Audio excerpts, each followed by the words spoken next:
آنا یقینی ہے، ویسے یہ بات مسلمان کا بچہ جانتا ہے کہ 5 وقت کی نماز مومنین پہ فرض ہے، کیونکہ اللہ کے رسول نے پڑھ کر دکھائی ہے، 5 وقت کی نماز پڑھ لی گئی ہے۔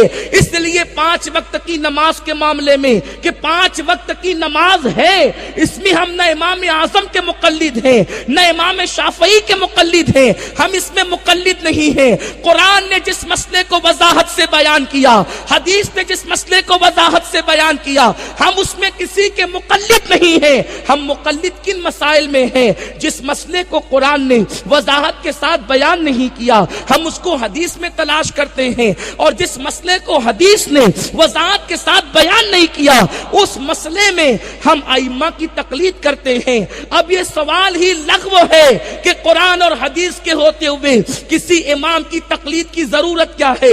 ارے جس مسئلے کو قرآن نے وضاحت سے بیان نہیں کیا، جس کو مسئلے کو حدیث میں وضاحت سے بیان نہیں کیا گیا، اس مسئلے میں ہم ائمہ کی تقلید کرتے ہیں۔ اب آپ مجھے بتائیں تو پھر یہ سوال کرنے کا حق کیسے ہے؟ بات اتنی ہے کہ قرآن مقدس کے اندر اللہ تبارک و تعالی نے سارے مسائل کو بیان کر دیا ہے، حدیث پاک میں بھی میرے سرکار نے سارے مسائل کو بیان کیا ہے، اس کی اصل قرآن اور حدیث میں موجود ہے۔ پھر ہم ائمہ کی تقلید کیوں کرتے ہیں؟ جب قرآن میں مسئلہ موجود ہے لیکن وضاحت کے ساتھ نہیں ہے، حدیث میں مسئلہ موجود ہے مگر وضاحت کے ساتھ نہیں ہے، تو ہم ائمہ کی تقلید کیوں کرتے ہیں؟ دیکھو، جو مسئلہ واضح ہے اس میں ہم مقلد نہیں، جو واضح نہیں ہے اس میں مقلد ہیں۔ اس کو ایک مثال کے ذریعے سے سمجھو کہ قرآن میں اللہ نے ہر چیز کا بیان نازل فرمایا، مگر ہم ائمہ کے محتاج ہے قرآن سمجھنے کے لیے۔ وہ یوں کہ سمندر کے اندر موتی ہے، اس کا علم کسے نہیں ہے۔ مزدور بھی جانتا ہے کہ سمندر میں موتی ہے، سیٹ بھی جانتا ہے کہ سمندر میں موتی ہے، عالم بھی جانتا ہے سمندر میں موتی ہے، جاہل بھی جانتا ہے سمندر میں موتی ہے۔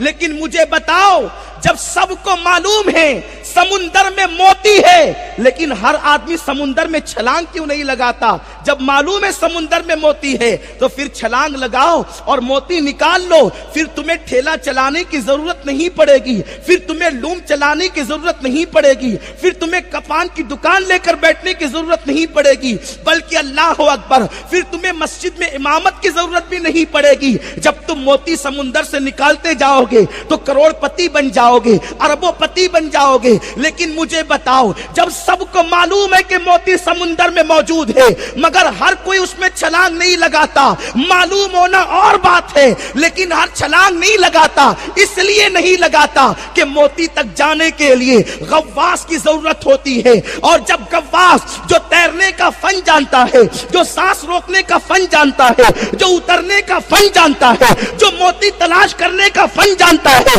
دنیا اس غواص کو تلاش کرتی ہے، وہ اندر تہ میں جاتا ہے، اور جتنا ماہر تیراک ہوتا ہے، جتنا ماہر غواص ہوتا ہے، وہ اتنے زیادہ قیمتی موتی نکال کر لاتا ہے، اور جب دنیا کے سامنے پیش کرتا ہے تو دنیا اس موتی سے استفادہ کرتی ہے بلا تشبیہ بلا تمثیل۔ ارے جب دنیا کے سمندر میں موتی ہے یہ سب کو معلوم ہے، لیکن ہر کوئی اس میں چھلانگ نہیں لگاتا، مخصوص غواص اس میں داخل کیے جاتے ہیں اور وہی موتی نکال لاتے ہیں۔ اگر کسی کو تیراکی کا فن نہیں معلوم، اگر کسی کو تیرنے کا ہنر نہیں معلوم اور وہ چھلانگ لگا دے تو موتی تو نکالنا دور کی بات، وہ اپنی جان بھی کھو بیٹھے گا، وہ سمندر کے اندر ڈوب جائے گا، وہ مر جائے گا، ہلاک اور برباد ہو جائے گا۔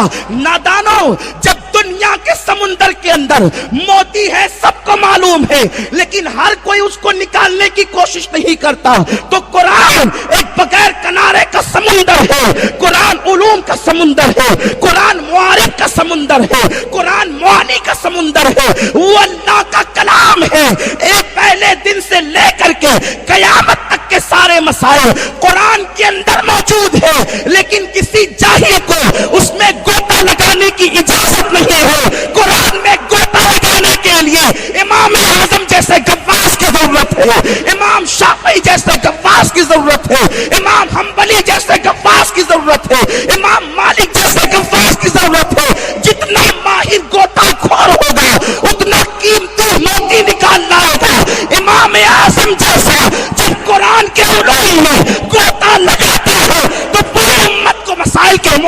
پیش کرتا.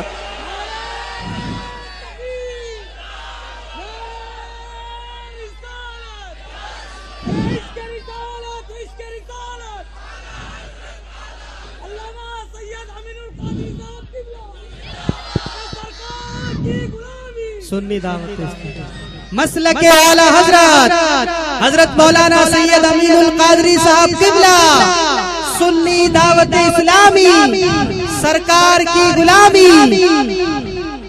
وہ سمندر ہے علوم کا، وہ سمندر ہے مسائل کا، لیکن اس میں غواص کی ضرورت ہے.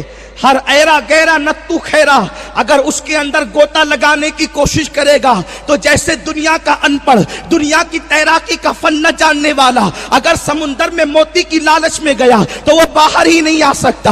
اسی طرح سے اگر قرآن کے اندر کوئی دماغ لڑائے اور عقل کا گھوڑا دوڑائے تو وہاں سمندر میں جانے سے جان جا سکتی ہے، یہاں جانے سے ایمان جا سکتا ہے. اس لیے ہر ایک کو تیرنے کی اجازت نہیں. میرے پیارے آقا علیہ السلام کے پیارے دیوانوں، اب پتہ چلا ہم ائمہ کی تقلید کیوں کرتے ہیں، ان پر اعتماد کیوں کرتے ہیں، ان پر اعتبار کیوں کرتے ہیں. میرے پیارے آقا علیہ السلام کے پیارے دیوانوں، تقلید سب کرتے ہیں.